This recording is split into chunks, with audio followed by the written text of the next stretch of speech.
assistant professor in Bihar Agriculture University, and I have been working on sericulture for the past 8 to 9 years.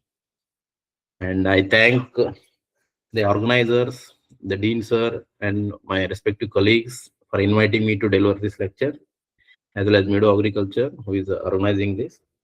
Thank you, one and all. Uh, I'll go ahead with the topic as suggested by our host. So, sericulture, an agro-based industry for employment generation as well as sustainable development. As you all know, sericulture is an industry which is mainly focused on growing of silkworms for the production of silk. As you all know, silk is very important in Indian traditions, because many of the women in our country, they love to have silk saris, silk shawls, etc.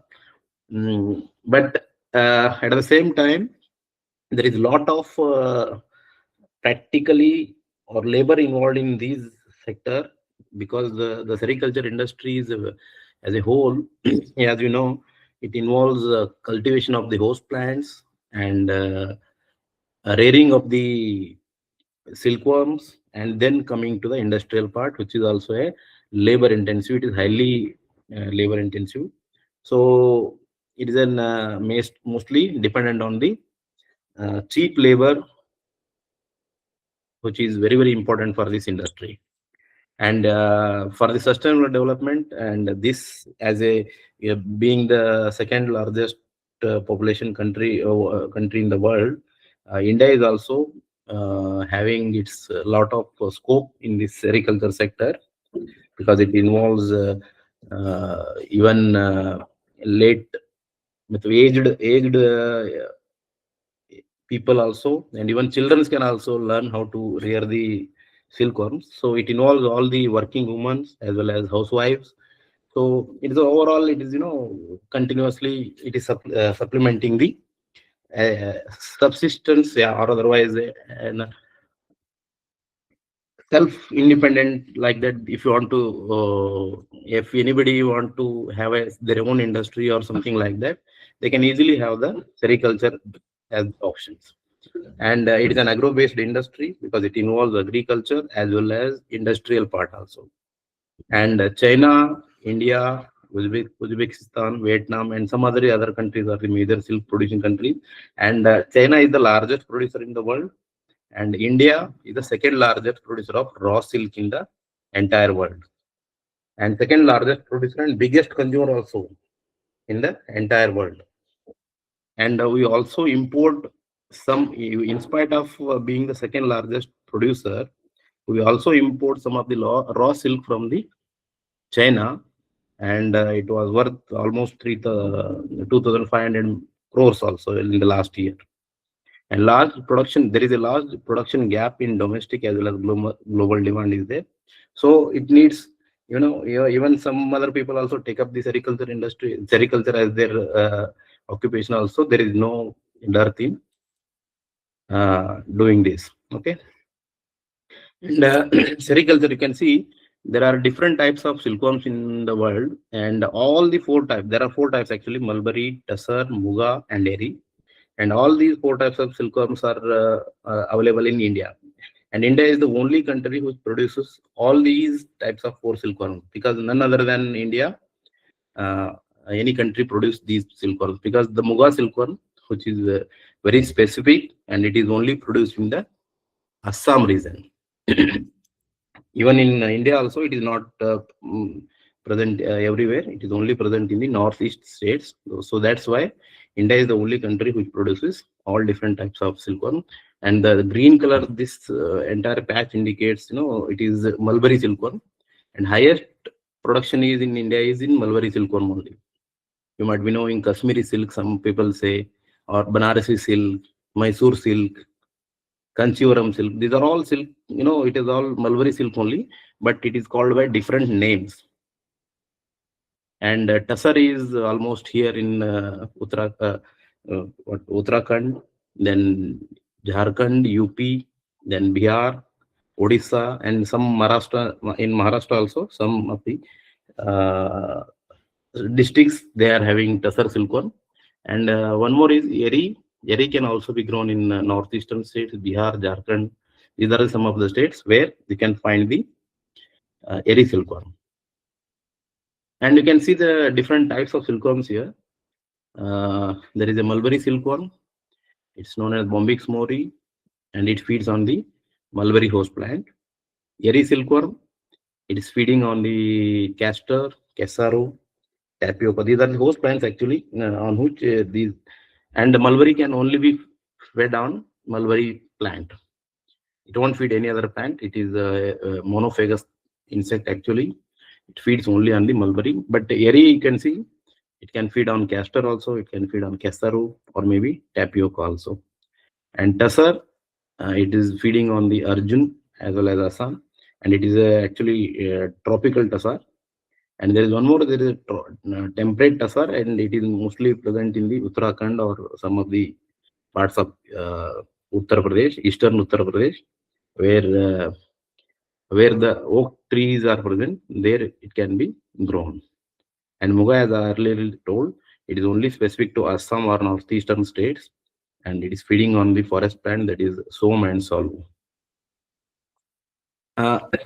Coming to the sericulture. Sericulture is, as I already told, it is an agriculture as well as industrial part. It involves both.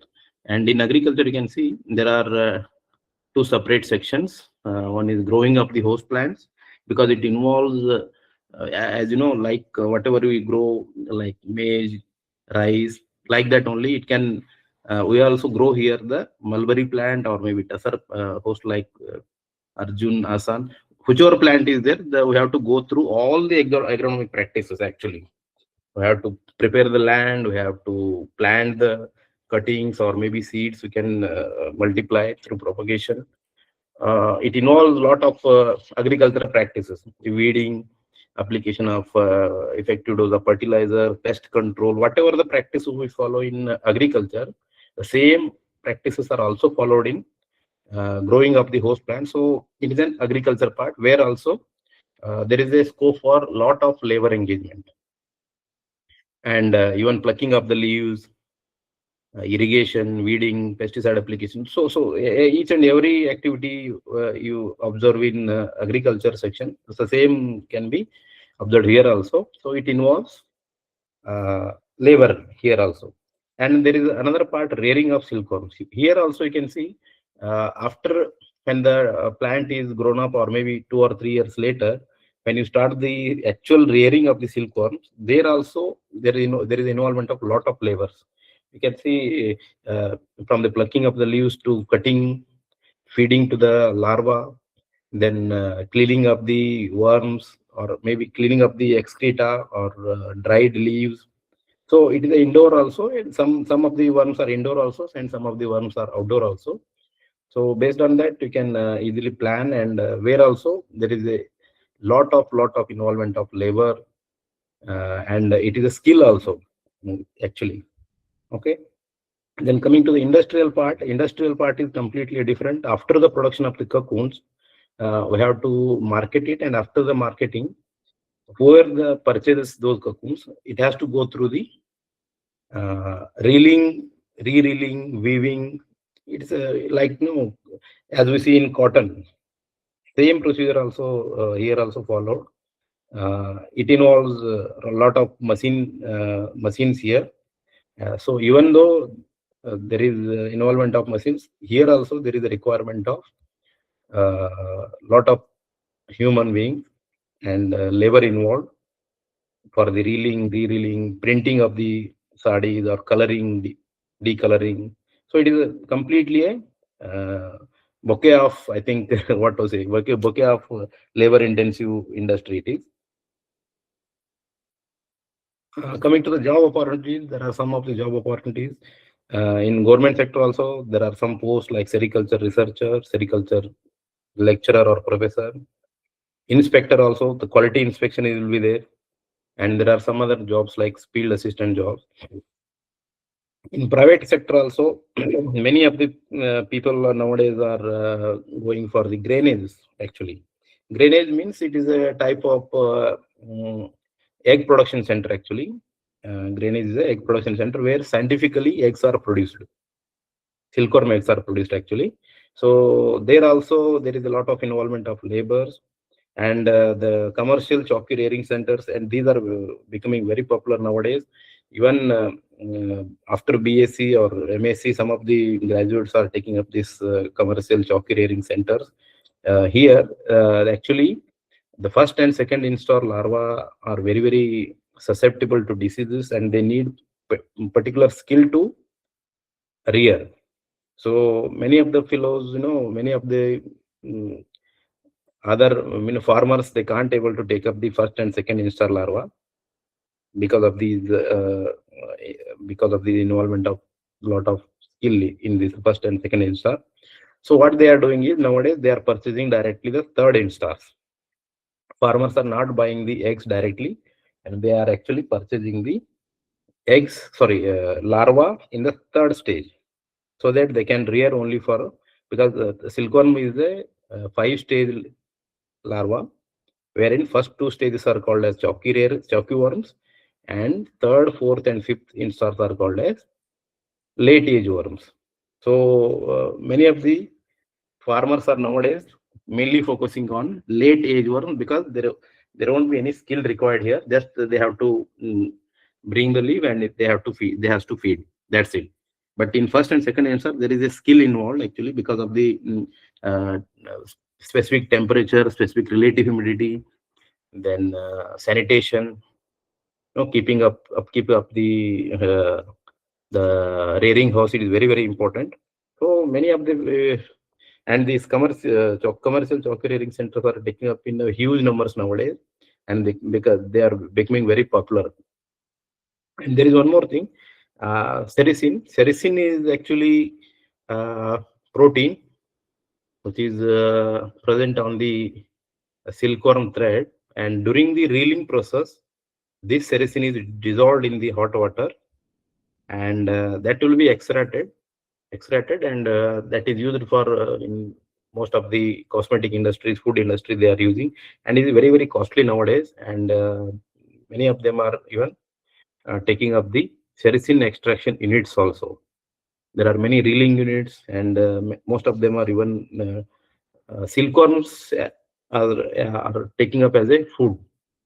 Silkworm pupa, mostly actually silkworm pupas are taken as a food in the form of snacks, or in the form of even pakoras like that. In Northeast, you can see many of the people are taking the silkworm pupae as a pakoda or maybe pickle. They are making different preparations out of silkworm pupa. These are some of the the job opportunities. It is like that only. Coming to grainage centers, as I earlier told, the establishment of the grainage is very important, and grainage is a place where quality silkworm, disease-free eggs are produced in here. And it is mostly even they have to take the permission from the government also for grainage centers. Here, the procurement of the cocoons, preliminary examination, sex separation in the pupil as well as in moth stages, synchronization of the moth. There are a lot of technique involved here for the proper production of the silkworm eggs actually. OE position, even mother moth examination. Mother moth examination is taken up after the egg laying. Here it is one disease is there in silkworm, that is pebrine disease, which is very important. If it is present in any host plant or in the silkworm, it will be present in the, it will carry it to the next generation also through egg. That's why it has to be controlled during the egg production centers only. So they will take up this mother moth examination after the egg laying. If it is because it is a protozoan disease, if it is found on the any samples in the microscope, so we reject the entire samples from that quota. So the entire lot of eggs will be rejected, and that will not be distributed among farmers, because if once the pebrine disease comes, means 2 to 3 years, it will be continuously occurring in that particular area. So it is very, very deadly disease.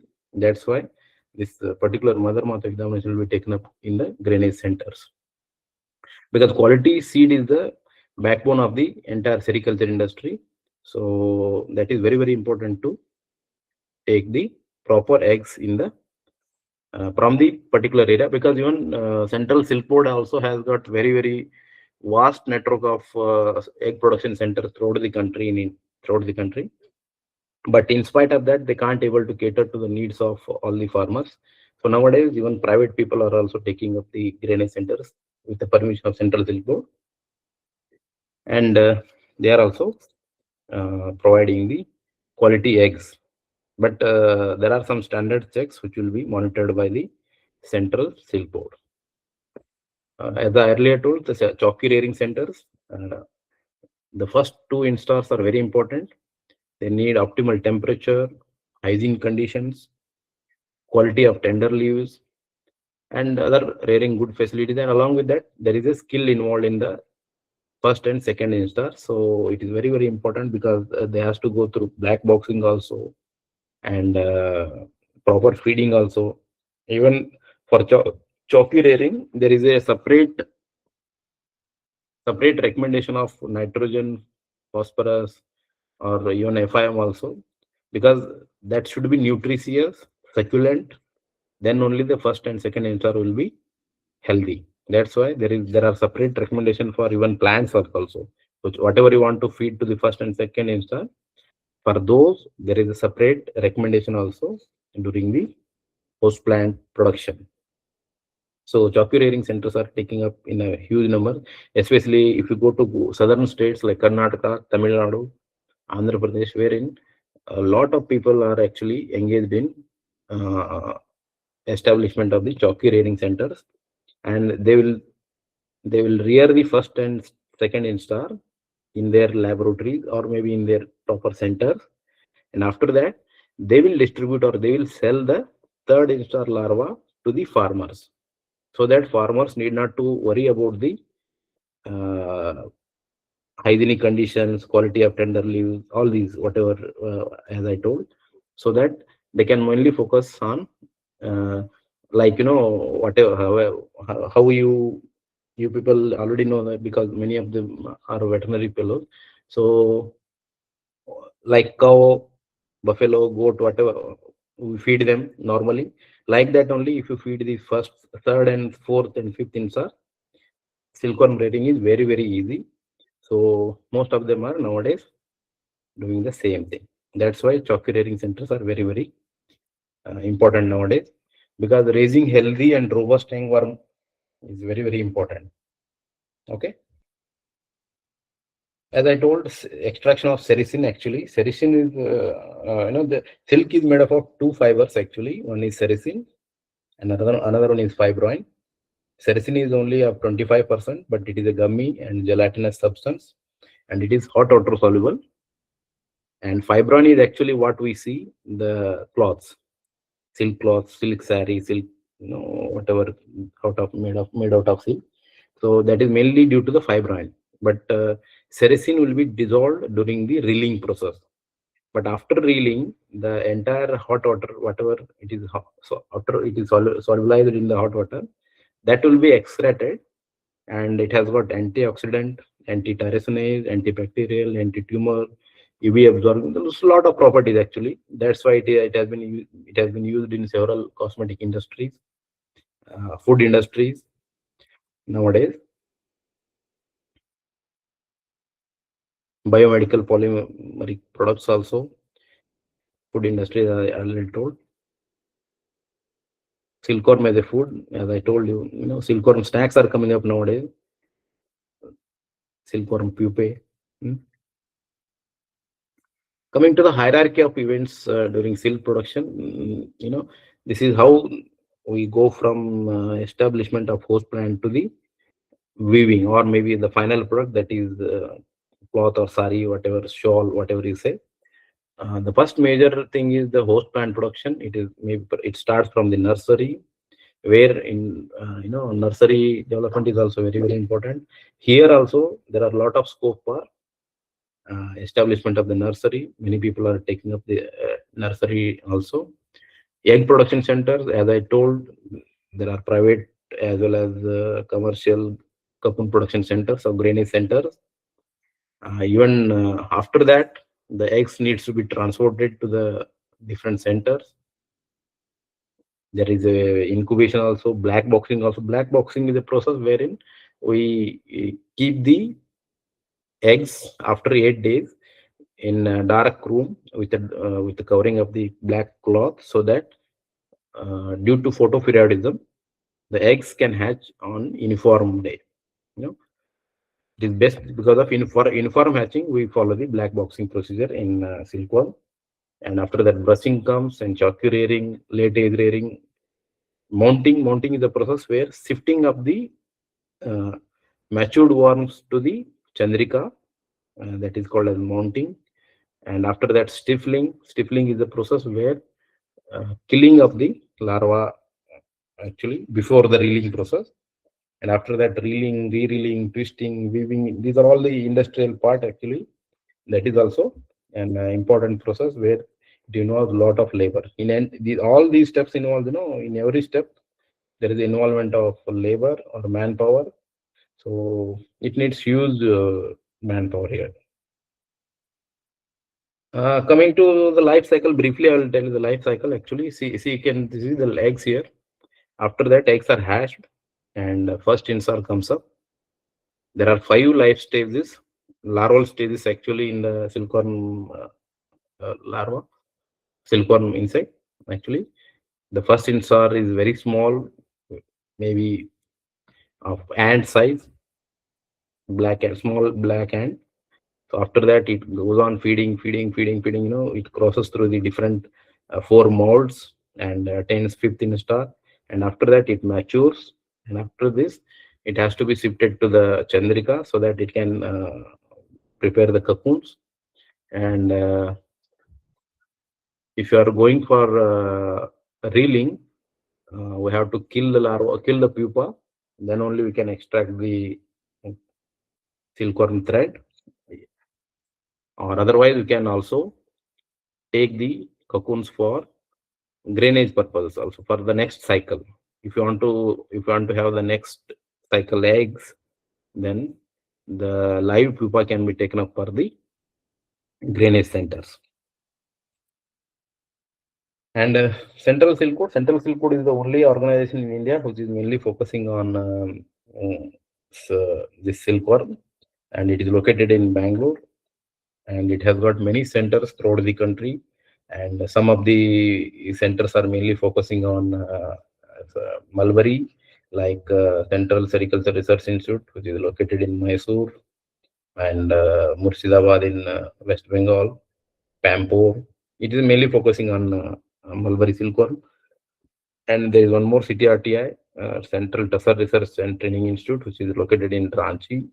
It is mainly focusing on tussar, both tropical as well as temperate tussar.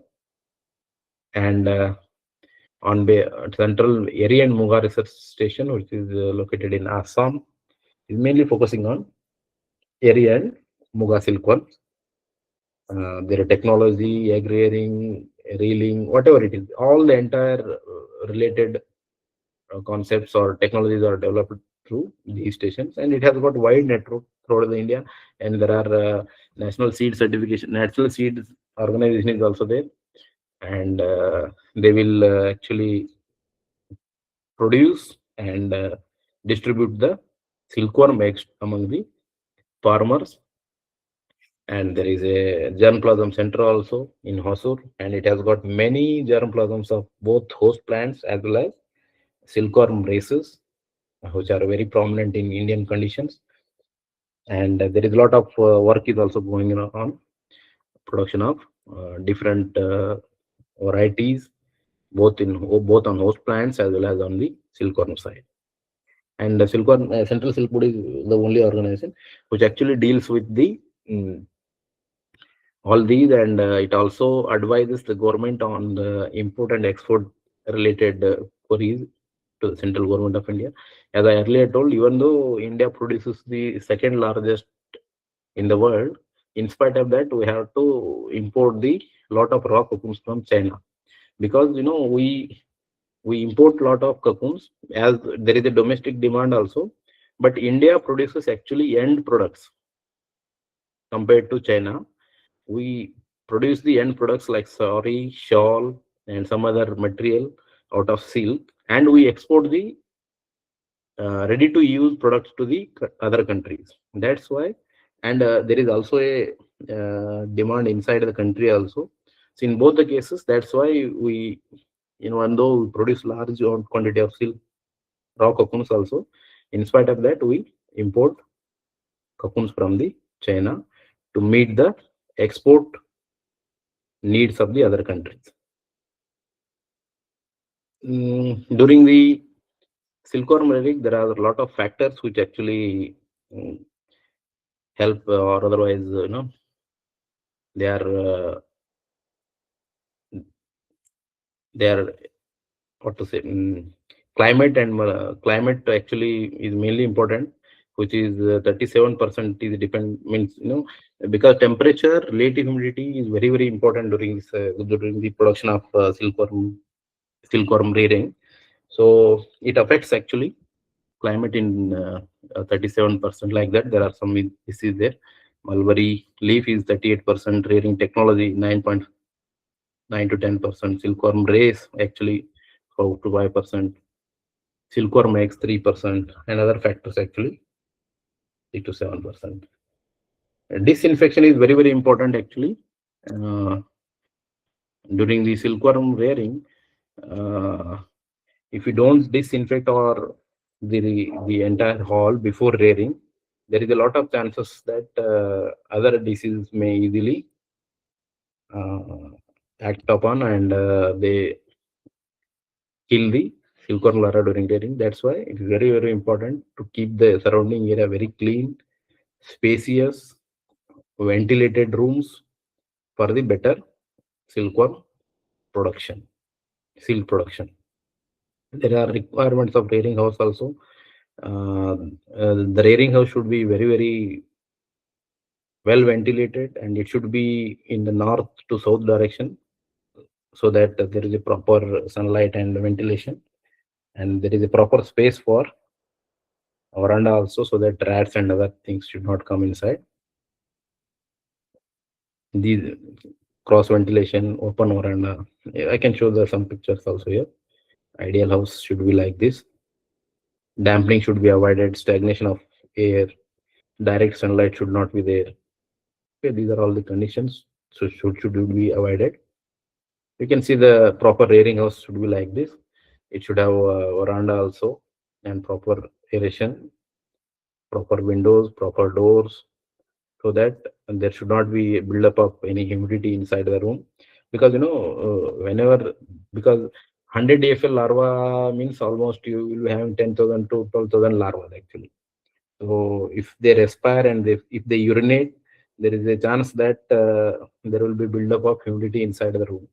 So if there is a proper ventilation is not there, then there will be a chances that disease incidence will be more. That's why you have to be very careful while choosing the rearing houses.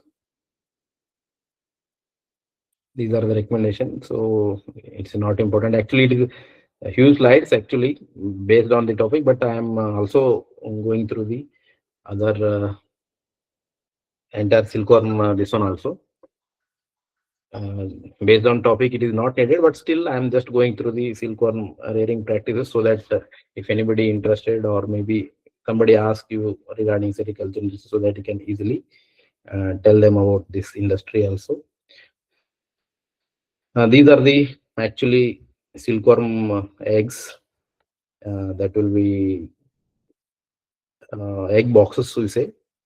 So can easily transport through these boxes, and this is how we, as I was telling that black boxing will be done like this. We have to keep these all egg trays into the one black cloth, inside the black cloth, so that uh, light should not enter inside the eggs. These are some of the hybrids which are very, very prominent and for the Bihar and other regions. Just for your namesake, these are also varieties. It is not important. These are some of the varieties actually, different varieties. You can see the silkworm larva here, larva and cocoons. Mulberry, you can see mulberry only. These are also mulberry. This is a multi-voltine cocoon, which is yellow in color, and there is a bi-voltine cocoon. This is white in color.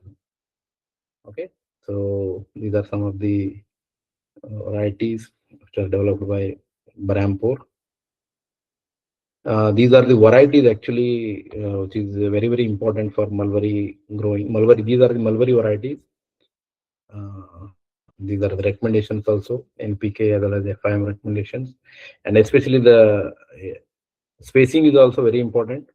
Nowadays, even 6 by 6 or 6 by 8 feet planting is also followed, and proper pruning is maintained throughout the year. Actually, 2 times pruning will be done, one in January and another one in June, July, so that plant should not attain the big height.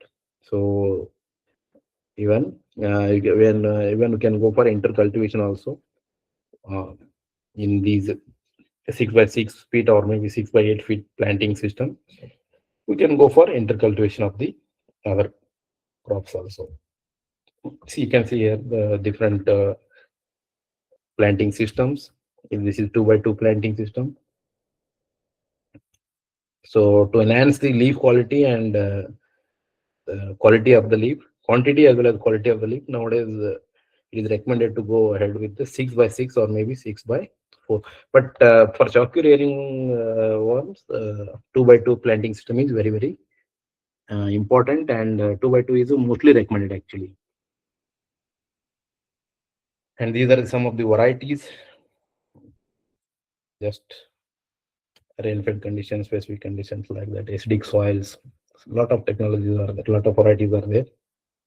Qualities of leaves is very important because first and second instar we mainly focus on the third, fourth, and fifth leaf we feed actually, and for other larvas, third and fourth and fifth we can feed the other leaves also, any leaves. But for first and second instar, especially the chalky worms, we prepare the top 3, 4, 5 leaves only, because the top leaves having a lot of moisture, less fiber, and it is very succulent also, and it is very easy for the small larva to feed. But for later instars, there is a requirement of high fiber, so fiber will be present in the lower leaves, and there will be a moisture content is also less in the lower leaves, so it is recommended for the late age worms. This is the requirement. See, I already told 70 to 80% moisture should be there, 27% protein, 11%. So these are all conditions are fulfilled by the top leaves. This is the chalky garden. As I told, 2 by 2 planting system is very, very important. These are the agronomic practices. Coming to chalky rearing, as I told, it will be done in different methods. It is not important, but just I am giving you the brief. Box rearing is normally rarely followed, but self-rearing system is nowadays there. It is very popular. Disinfection is very, very important before the start of the next cycle. Even indoor disinfection as well as outdoor disinfection is very crucial to go ahead with the rearing, and so that crop loss can be reduced. So these are the reasons, because main thing is they are mainly if virus, bacteria, and fungus are infected with these are the infecting organisms. So if they are present inside or outside somewhere, so there is a lot of chance that silkworms will be infected with these microorganisms. So avoidance is the prevention is better than cure, whatever we say, no? So like that only. So we go for ahead with the disinfection before start of the rearing, and during the rearing also we use some of the disinfectants so that disease incidence will be lesser, because they are most susceptible, and disinfection is very, very important. And we can't go ahead with the spraying also during rearing, because insect is also an organism. So if you spray means even that insect is also going to dead. That's why we are not going ahead with the spraying during the rearing process. Whatever we spray or disinfect before the start of the cycle, and during the cycle we only go ahead with the uh, powder form disinfectants are there. Some of Vijeta is there, Sericin is there. These are some of the disinfectants which can be used during the rearing. And this is the process of disinfection by gutter sprayer or maybe motor sprayer. So inside the room spraying, windows, doors, or all the rearing equipment should be sprayed before the start of cycle. And bleaching powder cleaning is also done for the rearing trays, the rearing knife, whatever, whichever instrument is used during the rearing, all the rearing equipment should be sanitized before the start of the rearing, actual rearing. So that's why this is very, very important. This is disinfection. And you can sun drying. If it is sun drying, sun temperature is high, you can sun dry also, so that the microorganisms will get killed during the drying process. Spraying, this is also spraying. There is one disinfectant, that is Sanitec. It is developed by the Central Silk Board, and it is very popular. It is 2.5%. It can be used before the start of the rearing cycle, maybe 1 week before the start of the actual rearing. This has to be sprayed inside the room as well as outside. But outside is we mostly recommend the bleaching powders and other lime material. But inside we mainly recommend the Sanitec solution. And after the spraying, we have to close all the doors so that all the worms inside the room will get killed. These are some of the room disinfectants. Bleaching powder is there and Sanitec solution. And these are the during the rearing process, Lebex, Vizeta, Sericin. These are all developed by the Central Silk Board, and these can be applied onto the silkworm larva also, so that silkworm larva can easily escape from the, or maybe if it is, even though if it is infected, the what is it, the concentration of the disease will be reduced actually. So it can easily escape in spite of having diseases also with these bed disinfectants. But even after the taking a lot of care, some of the larvae will die during the rearing process. There are crop cycles actually, different cycles, spring season, autumn season. But in India, there are 7 to 8 cycles actually they follow in the southern region. But in north, only 6 cycles in a year can be done. These are the different cycles in favorable seasons, unfavorable seasons. The crop schedule during it is for northern India, but in southern India, due to proper temperature, you can take up the rearing activity throughout the year, except December, January, where the leaf shedding will be there. If you leave that period, you can take up the rearing anytime. This is how the DFLs, actually DFLs means disease-free layings. This is how they carry, and these eggs should be carried in the cooler hours of the day, during evening or maybe during the early morning. It should not be carried during the midday because of the temperature. This is what I told. These are the technologies for different techniques. Egg transportation should be done during the early hours. Incubation is also very important, because silkworm, especially the mulberry silkworm eggs, it is hibernative eggs actually. If you incubate, after they will also treat HCl, not HCl, with eggs, so that they can hatch whenever the crop cycle starts. So it takes 10 days for the actual hatching from the treatment. So during these 10 days, it has to be cleaned with a 2% formalin, and proper temperature and relative humidity should be provided during the incubation process, so that it can hatch properly on the 10th day. And this is how the incubation will be done. And they will keep the entire eggs in this tray. This is called as egg tray, and it should be bifurcated into 50 rectangular boxes like this, square boxes. So the loose eggs will be spread on this, and it will be incubated. Even incubation sheets are also there. These are for that is for loose eggs, and this is for sticky eggs. It should be having, that I told, temperature and relative humidity is very important. It should be 25 degrees Celsius, and it should be 80% relative humidity, with a photoperiod of 16 hours of light per day during these 10 days.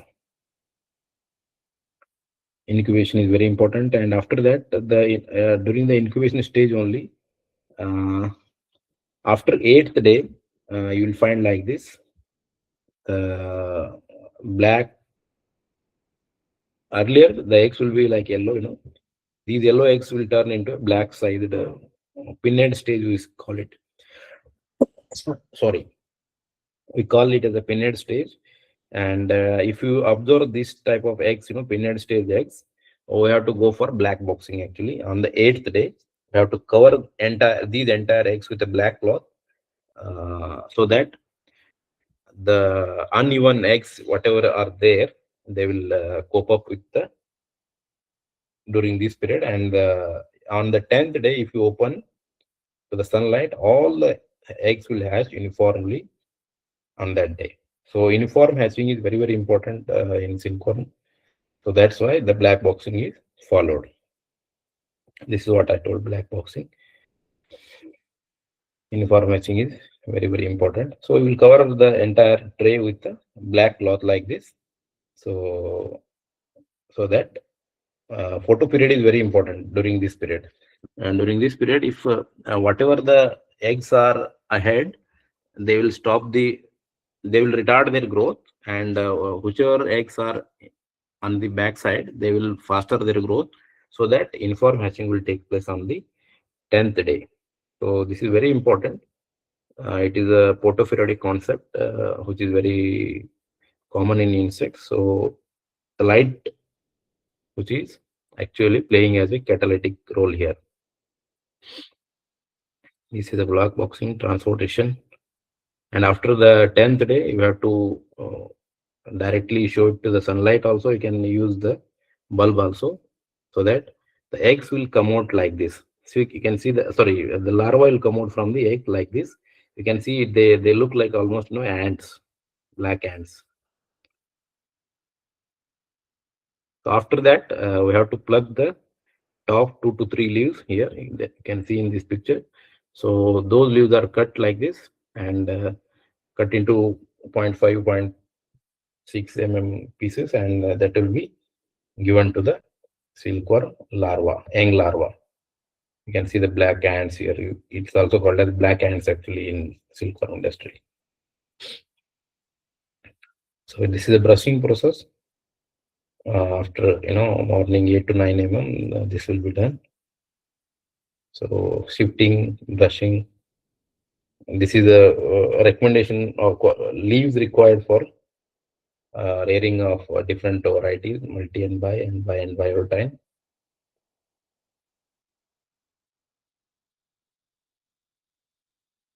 Are you people are not bored? Or are you interested? Because it is a lot of Yes, sir. Yes, sir. You can continue, sir. Shall I continue? Yeah, if you have any doubt, you can ask also. Not an issue. Because it is a lot of techniques are there, but I am not going through all those, but just going through the slides also. No problem, sir. You can continue, sir. Okay, okay, okay. Brushing of eggs, as I told. So this is how actually, these silkworm mulberry leaves have maurine content here. So due to maurine, the larvae actually come up and feed on the leaves. So एक तरीके से नशा बोलते हैं ना, means नशा है उनका मोरिन का. That's why. So they will feed on the mulberry leaves. So you can see, even though larvae are below this net, they will come up through the holes and they feed on the these mulberry leaves. We can shift easily from this net to the different tray. So it is a brushing technique actually.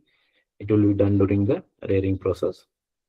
And to maintain the relative humidity, because first and second instar larva needs a lot of around 90%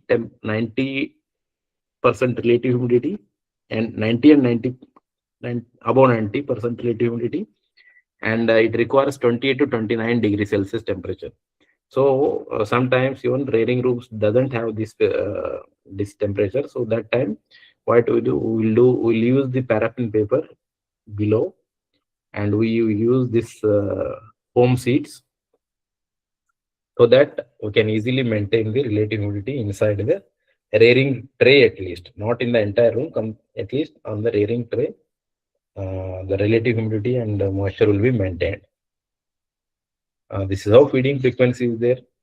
Even 3 times actually daily, sometimes they feed. But nowadays the technique is that we'll go for only 2 feedings in the entire day.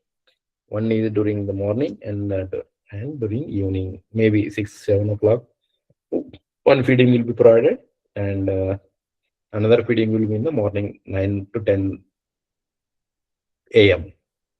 This is earlier recommendation, but nowadays it is only they follow only 2 to 3 feedings actually, maximum. That too, first, second instar they only 2 to 3, but on fifth instar maybe 3 or 4. It depends actually, but even if you follow shoot rearing, then only 2 feeding is enough for even fifth instar also. Bed cleaning is also very, very important.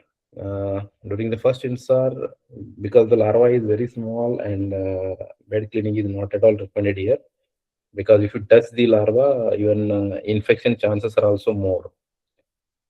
But on second, third, 1 or 2 cleaning will be required. But on fourth and fifth, because they are feeding in a voracious manner, bed cleaning is recommended throughout the day. But if you follow shoot rearing system, here also I'll show some of the photographs of shoot rearing system. In tray rearing system, you have to clean it every day. But in shoot rearing system, uh, there is no cleaning required actually. So to reduce the labor, so even shoot rearing system was developed actually. So I'll show you some of the photographs next. This is spacing, how we can distribute the larvas within the trays. This is a box rearing with the trays. This is how the selection. You can see the chalky rearing leaves are selected like this. Top 1 or 2 leaves will leave, and third, fourth, fifth leaves we are picking up. Chopping is very important because the larvas are very small during the first and second instar, and they need surface for attachment actually. So that's why if you cut and give them, it will be very easy for them to feed and grow. This is how during the brushing, leaf size will be like this, 0.5 mm to 2 square centimeter on first instar, second instar, third instar, like that it will go on. And after the third insert, you can give the entire leaf also, entire shoot also, not leaf, even entire shoot also, and they will grow very easily. It is not an important box rearing. Recommendation, S1 variety is very, very important for chalky, and spacing followed is 2 into 2. And others, I told, FIM requirement is a different, NPK requirement is different from the main late age worm plot. So this is already told. These are all, what I told earlier. Nowadays, the chalky rearing centers are following these all techniques, so that farmers need not to worry about the hygiene, temperature, and relative humidity maintenance during the rearing. This is the importance.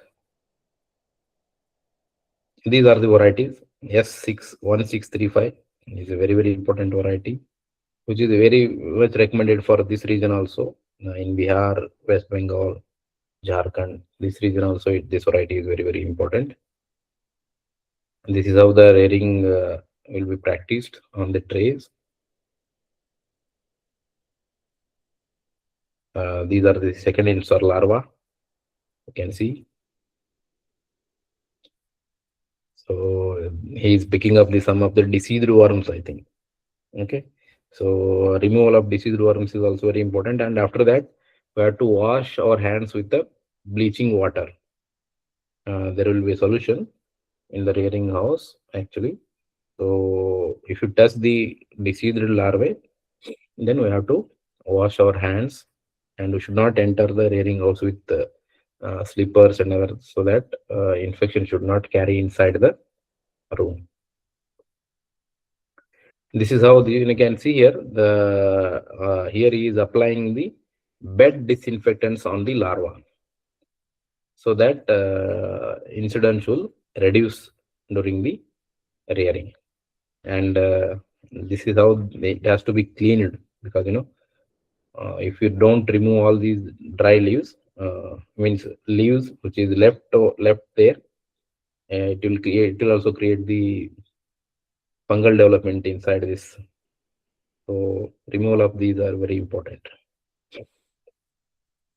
There is one more term, that is molting. Molting means it has to shift from one stage to another stage. There are 4 molting during the silkworm larva development. So during the molting, silkworm won't feed any leaves. So if you give them food also, they will not feed during the molting period. It is almost about 24 to 30 hours period, during which it will remove its old skin and develop into a new skin and enter into a next stage. So that is very, very important, because if we don't go for molting, the size of the larva won't increase actually. So you might have seen in snakes also, that will leave some cast skin during molting. So like that, only here also molting is very, very important. So during which the silkworm larva won't feed, and it will remove the old skin and enter into a new stage, second stage or third stage, like that.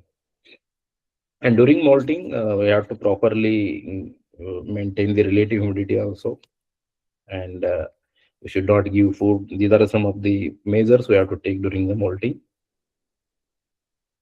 And after the coming out of the molting, the soft skin will be there. So during that, before feeding, we have to apply these bed disinfectants, so that whatever the bacteria, virus, or fungus growth will be there, so it will be the growth will be reduced. So by application of these bed disinfectants, so with this, dust will apply on the body of the silkworm worms. So it will be, direct touching of the larva is not recommended. So we'll keep the net like this. So, and we'll apply the leaves on this net, so that the worms which are below the net will come up, and we can easily shift them to the new rearing tray. So it is bed cleaning type. So the dry or leftover leaves will be left here only below this net, and worms will come up. So worms can be easily shifted to the newer tray so that it can easily remove the dirty material which is present inside the tray. It is a type of bed cleaning which is very important because, as I already told, due to the morine content, the insects will attract it. So they will come up actually. If you put the new leaves, so they will easily come up through the net and it can be sifted very easily. And there is no need of touching the all the larva, because if you touch means there will be chances of contamination also. So that is not at all recommended. You can see how they are shifting the larvas. This is what I was telling. You can see the corner picture here. This is the self-rearing system, wherein the entire twig will be given to the silkworms, not the leaves. Entire twig will be given to the leaves. Sorry, twig will be given to the larva so that it will feed on the leaves.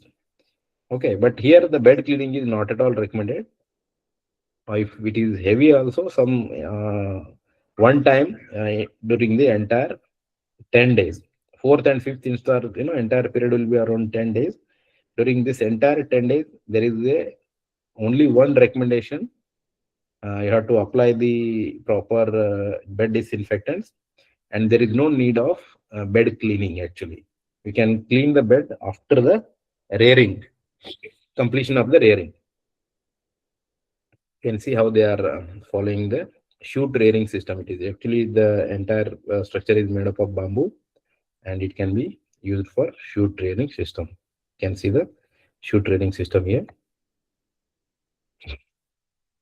This is a tray rearing system, but in tray rearing system, it is very difficult to leave the larva without cleaning. So bed cleaning is recommended here daily. Daily we have to clean the trays so that whatever the excreta, leftover leaves, dry leaves, twigs, whatever are there, that has to be removed so that the worms get proper conditions. Shoot rearing rat. This is how leaves will be prepared.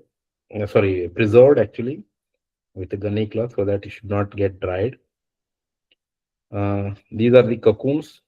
Now, after the after the fifth instar, they will get mature actually. They will turn into a mango color, ripened mango, or like that. These are also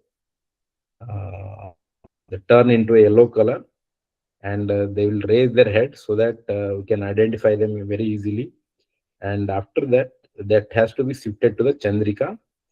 And you can see here, this is the chandrika actually, bamboo made chandrika. We'll keep the matured larva here, and they will construct the cocoons like this. These are the yellow cocoons. It is a multi-voltine cocoon, and this is white cocoon, which is a bivoltine cocoon. And this is a mounting hall. That's what I was telling. Mounting is a shifting of larva from matured worms from the bed to the chandrika actually. And there should be some care during the mounting, because timing is very, very important. If you pick the immature worms and place it on the chandrika, and they will be roaming here and there because they will be hungry, then they will be roaming here and there. But at the same time, if they will also urinate, they will also disturb the matured larvae which are actually preparing the cocoons. So that's why the timing is very, very important. Whichever the larva is matured, those larvae only we have to take up for the mounting. As I already told, mature larva actually turns yellow in color, and it will raise their heads, so we can easily pick them. And we have to properly, density is also very, very important. And in one chandrika, around 40 to 50 larvae only has to be kept, so that there should not be any competition for the space. So these are some of the measures. Environmental conditions, actually they will urinate. You can see 100 DFL's larva can urinate up to 20 liters of urine during the time of cocooning. So this 20 liter of urine, if you see it will that will increase the relative humidity of that particular hall actually. So it is recommended to place these cocoons or chandrikas in a proper ventilated area so that the moisture development should not be there. And the silk which is coming out of the mouth of the silkworm will easily get dried. If moisture content is more, then there should not be drying of the proper silk. So for that reason, we have to place them in a proper ventilated area so that the humidity should be avoided. That's what I am telling. Temperature and relative humidity play a very important role. And these are some of the different chandrikas. Some are plastic chandrika, some are collapsible bamboo chandrika. I can show you some of them. This is how the spinning worms look like. You can see color of the larva, which is like almost ripened mango color. So if turns like this means it is completely ripened and it can start the spinning as early as possible. Okay, you have to pick these larvae and place it on the chandrika. See, they are placing the matured worms into this chandrika. This is a plastic chandrika actually. So they are placing the chandrika larva matured worms to the plastic chandrika here. You can see here, this is a bamboo made chandrika. They have placed, actually it is very densely placed. You should not place like this. It is for that reason only I have shown. There should be some space for the spinning. So should not place too many cocoons here, too many larvae like this, because if you place too many larvae, even it can help in making two cocoons. Actually, two larvae will make a single cocoon, and that is not reliable actually. So it is not worth of keeping like this. You have to provide proper space to the larva. These are all rotary montages actually. Here also cocoons are placed here. This is also rotary montages. You can see the cocoons are harvested like this, and that will be placed on the dala, rotary cardboard montages. This is collapsible montage or plastic chandrika. It's called as. See, this is a proper spacing actually. So we can place like this. Okay. So this is how the harvesting is done. Just with the two fingers, you can easily insert and just pluck the cocoons from the chandrika, and we can remove the floss, and that can be easily marketed. This is how the cocoon harvesting. There are some machines are also coming nowadays for harvesting of the cocoons, but manual harvesting is very, very important because there will be damage also during the machine harvesting. These are all the cocoons, like your poultry eggs. See how they are looking actually. Very quality silkworm eggs. Precautions: early harvesting should be avoided actually, or delayed harvesting is also avoided here, because early harvesting you do means silkworm will be still it will be spinning the silk actually. If you disturb, so it will not spin the cocoon, and whatever the weight we are expecting from that particular lot, you will not get because of the disturbance. And if you delay the harvesting actually, because this is a live larva, live pupa inside the cocoon, so it will get emerged actually after ninth day. After eighth or ninth day, the pupa will be converted into a moth. So it will cut open the cocoons and it will come out.